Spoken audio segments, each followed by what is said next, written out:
21, if n is a natural number then 9 की power 2n minus 4 की power 2n is always divisible bye.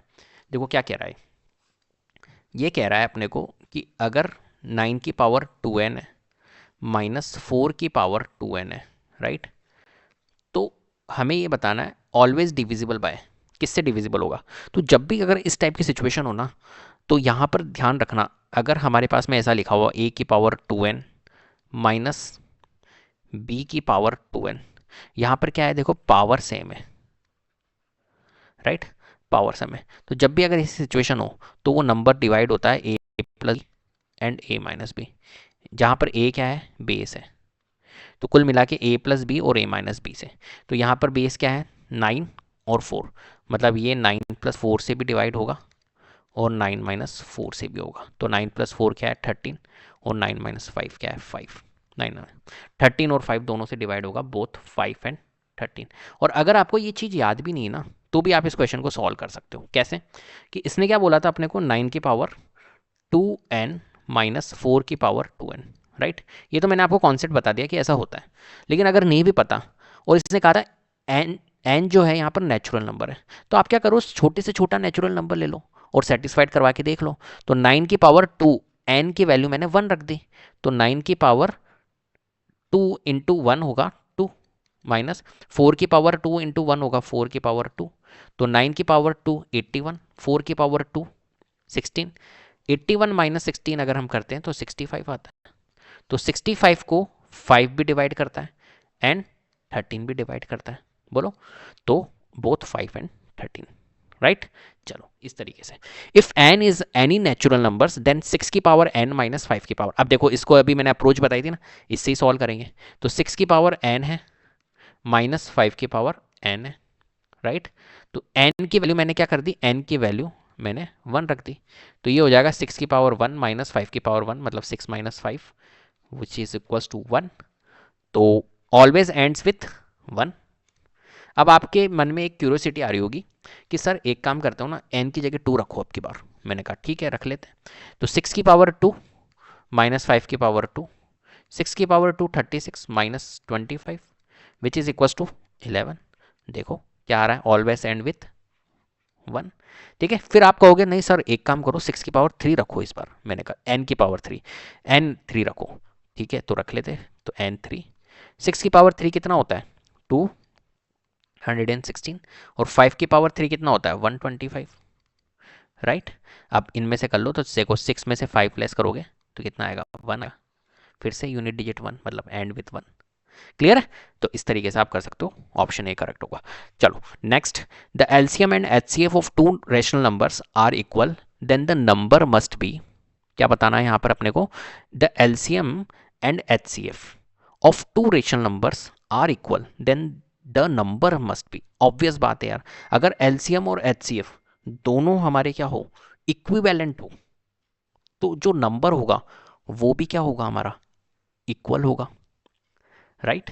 Obvious बात है। देखो यहां पर समझते हैं, अगर कोई एलसीएम और एचसीएफ दोनों के दोनों क्या है, इक्विवेलेंट है, दोनों के दोनों इक्विवेलेंट है, कि अगर एलसीएम मेरा मान के चलिए 3 है और एचसीएफ भी हमारा 3 है, एलसीएम हमारा 3 है और एचसीएफ भी हमारा 3 है, तो ऑब्वियस बात है कि जो हमारे नंबर्स होंगे, दोनों नंबर्स होंगे, वो भी हमारे क्या होंगे, इक्विवेलेंट होंगे।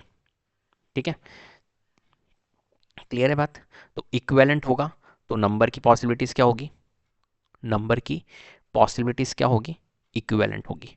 तो हमारा क्या होगा, ऑप्शन डी करेक्ट होगा। बाकी तो हो ही नहीं सकता ना, बाकी तो हो ही नहीं सकता। आप ले सकते हो, जैसे फॉर एग्जांपल मैंने ले लिया 3 और एक नंबर ले लिया 5, चलो निकालो इसका एलसीएम, तो इसका एलसीएम क्या निकलेगा 15, और एचसीएफ क्या निकलेगा, एचसीएफ निकलेगा 1, राइट। तो कोई सा भी केसेस ले लो जिसमें दोनों नंबर डिफरेंट ले लो, तो एलसीएम और एचसीएफ जो निकलेंगे वो हमेशा क्या निकलेंगे, डिफरेंट ही निकलेंगे। लेकिन अगर आपका एलसीएम और एचसीएफ इक्विवेलेंट है, तो पॉसिबिलिटीज होगी उस टाइम पे आपका नंबर इक्वल होगा। जब नंबर इक्वल होता है तो ही एलसीएम और एचसीएफ इक्विवेलेंट होते हैं, नहीं तो आपके डिफरेंट आते हैं एलसीएम और एचसीएफ हमेशा। चलो question number 24, if the sum of LCM and HCF of two numbers is 1260 and their LCM is 900 more than their HCF, then the product of two numbers. बहुत इंपॉर्टेंट क्वेश्चंस, ठीक है, asterisk लगा देना इस पे, easy है, बहुत easy है। चलो आओ देखो, LCM अगर आपका LCM sum of LCM and HCF जो दिया हुआ है वो 1260 है, और इसने कहा है कि जो LCM है ना वो 900 मोर है HCF से, ठीक है, जैसा जैसा बोल रहा है वैसा वैसा करेंगे। तो आपको फाइंड करना है प्रोडक्ट ऑफ टू नंबर्स, ठीक है। तो मैं ये लिख लेता हूं कि LCM और HCF दोनों का सम इसने 1260 दिया हुआ है, इसने क्या रखा है देखो यहाँ पर, तो मैंने लिख दिया कि यार इन दोनों का जो सम है वो कितना है 1260, तो यहाँ मैंने लिख दिया 1260, ठीक है। और फिर इसने कहा मेरे को LCM जो है ना वो 900 मोर देन, यहाँ पर देखो, यहाँ पर इसने क्या रखा है LCM जो है वो 900 मोर देन है, 900 मोर देन है किससे, HCF से, राइट।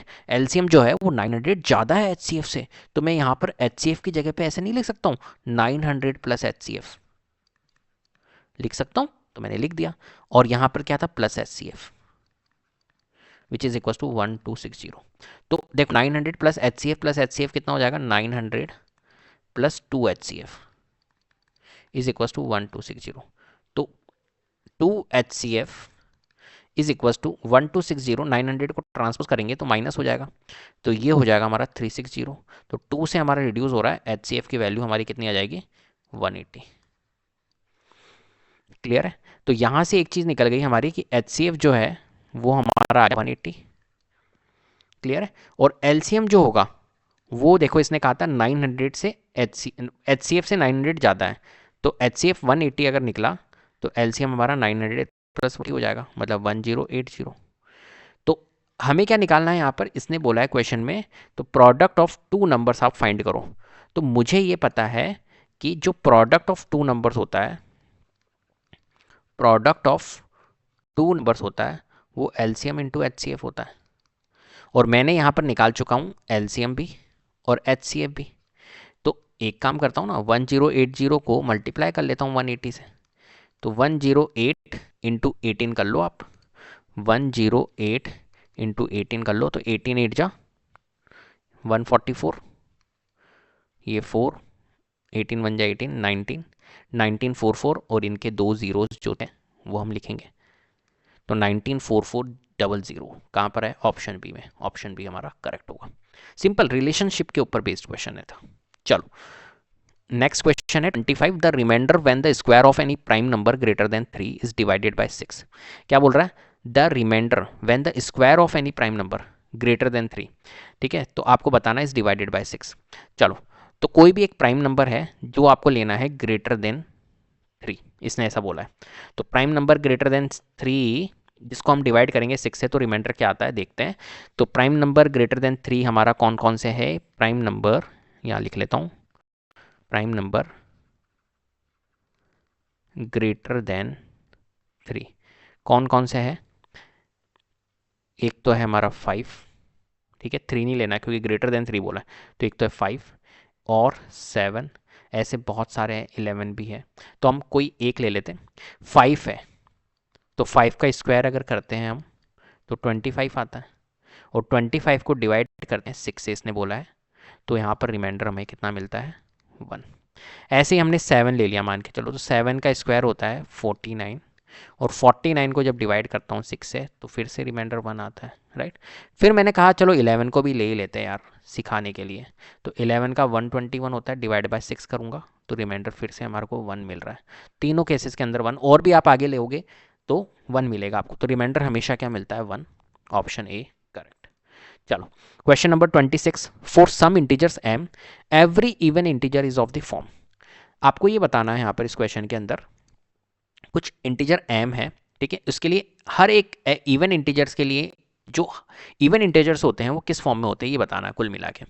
तो देखो इवन इंटीजर्स के लिए आपको पता है इवन नंबर्स जो होते हैं वो 2 होता है, 4 होता है, 6 होता है, 8 होता है, 10 होता है, इस तरीके से ये आगे चलते रहते हैं।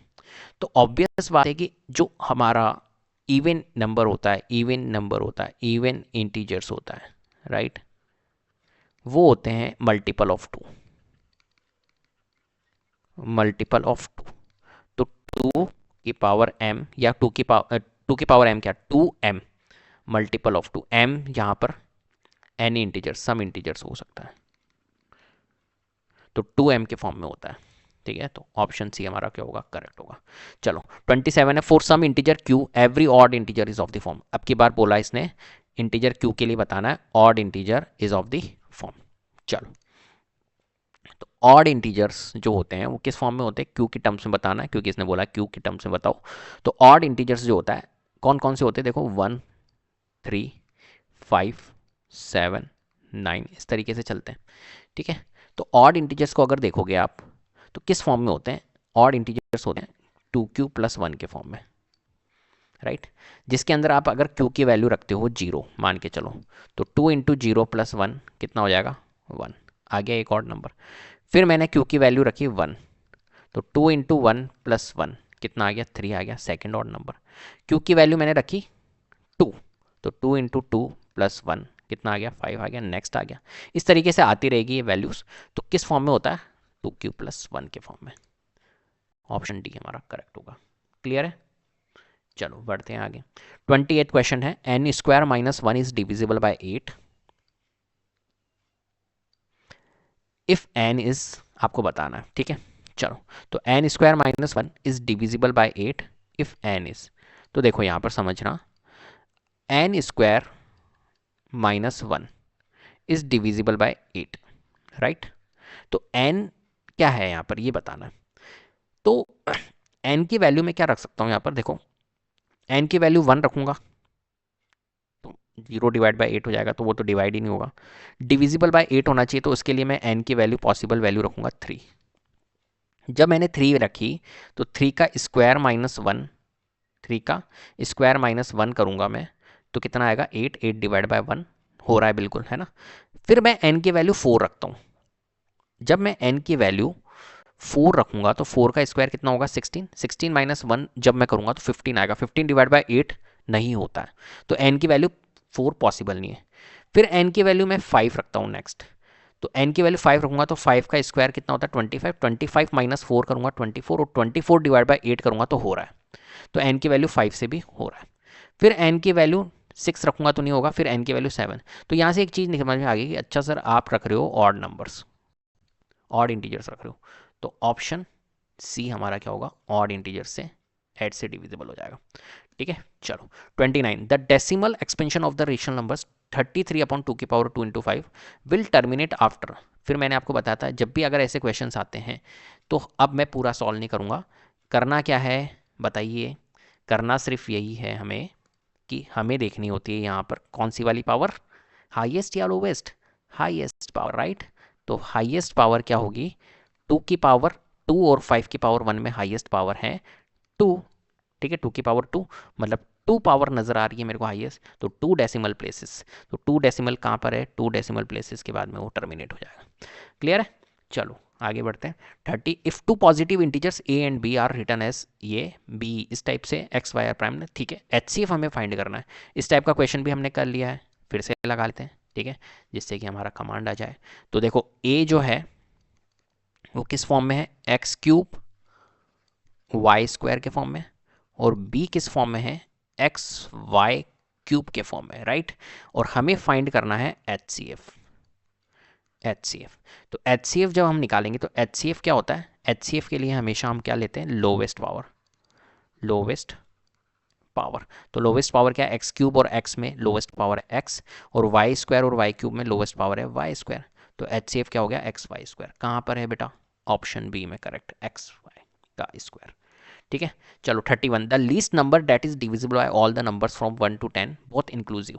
ठीक है, लीस्ट नंबर आपको बताना, छोटे से छोटा नंबर आपको बताना है जो कि डिवाइड करे all the number that is divisible, sorry, जो कि डिविजिबल हो सारे नंबर से, किससे, 1 to 10 तक। 1 to 10 मतलब 1 2 3 4 5 6 7 8 9 10 सबसे डिविजिबल हो, ऐसा लीस्ट नंबर बताना है।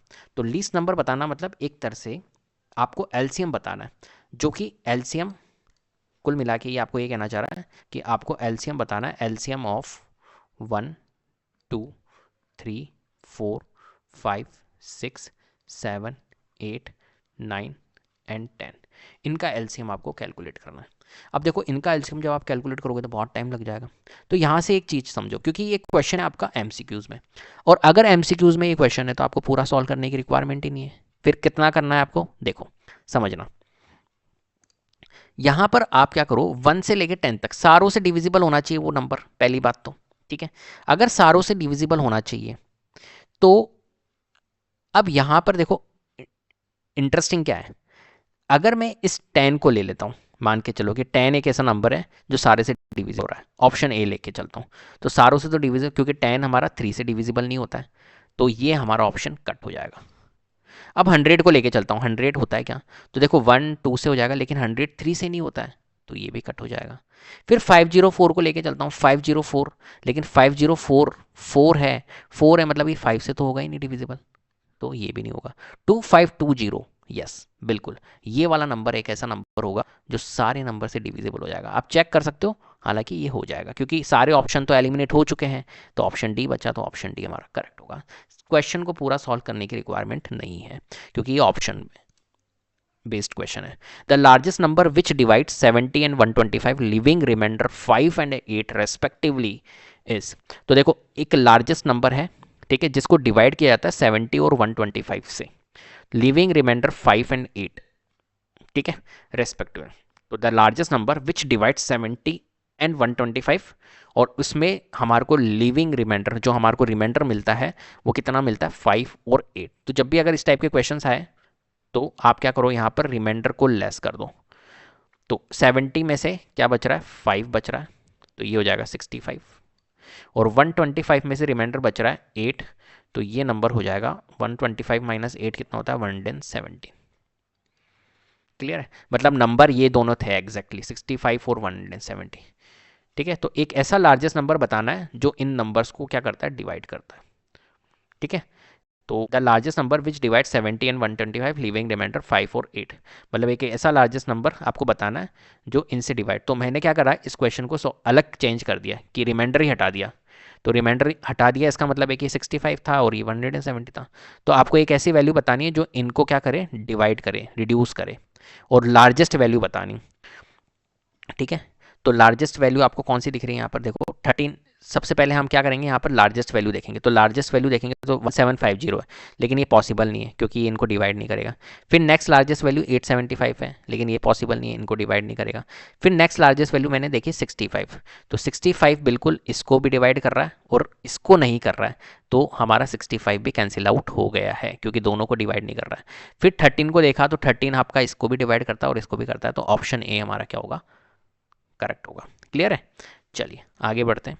33, the HCF of 65 and 117 is expressible in the form 65m minus 117, then the value of m। देखो इसने क्या बोला, HCF जो है ना वो, इसके HCF को मैं इस तरीके से एक्सप्रेस कर सकता हूँ, तो आपको m की वैल्यू फाइंड करनी है, बहुत आसान क्वेश्चन है, ठीक है। तो कुल मिला के पहले तो मैं क्या करूँगा, फाइंड करूँगा HCF ऑफ 65 एंड 117। तो आपको पता है 65 और 117 का HCF क्या होता है, वो होता है हमारा 13, राइट, आप निकाल सकते हो 65 और 117 का 13।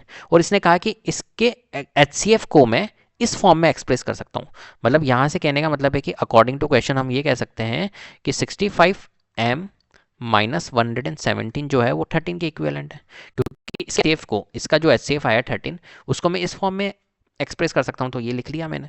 तो 65m और 13 और 117 को उधर ट्रांसपोज करूंगा तो प्लस में चल जाएगा, तो 65m और ये हो जाएगा 130।